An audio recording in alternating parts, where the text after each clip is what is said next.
Bilaman, bu suhbat oson bo'lmaydi. Lekin sen ham his qilayotgandirsan. Biz oldingidek emasmiz. Ha. His qilyapman. Bilaman, oldingidek emasmiz. Lekin shunchaki ketib qolishingizni istamayman. Lekin sen menga bo'layotgan munosabatlaring o'zing ham tushunayotgandirsan. Qandaydir ma'noda biz uzoqlashyapmiz. Senga bo'lgan munosabatlarimni his qilmayapsan. Seni qanchalik sevishimni, senga bo'lgan muhabbatimni, hayotimda barcha narsani senga taqdim etayotganimni sen bilmayapsan. Nima uchun sen menga nisbatan begonadek munosabatda bo'lyapsan? Balki bu vaqtinchadir. O'zim ham hayronman.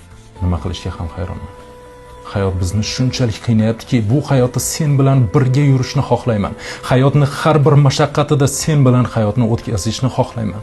Lekin sen nima uchun menga e'tiborsizliging bilan aziyat beryapsan?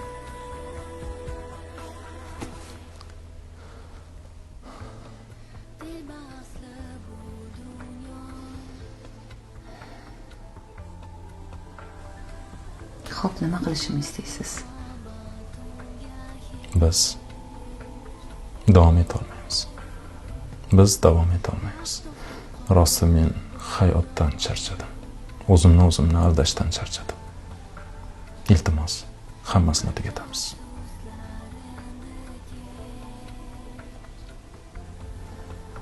Meni kechir faqat.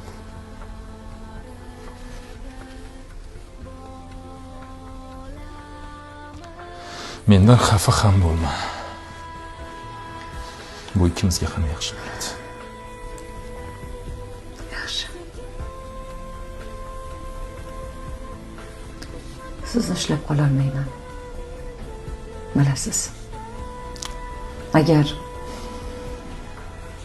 meni tashlab ketib, mendan kechib baxtli bo'lsangiz,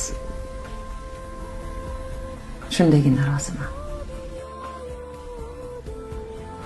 Men ham senga baxt tilayman, lekin iltimos mendan xafa bo'lma. Biz ajralsak, ikkalamizga ham yaxshi bo'ladi. Men senga baxt tilayman.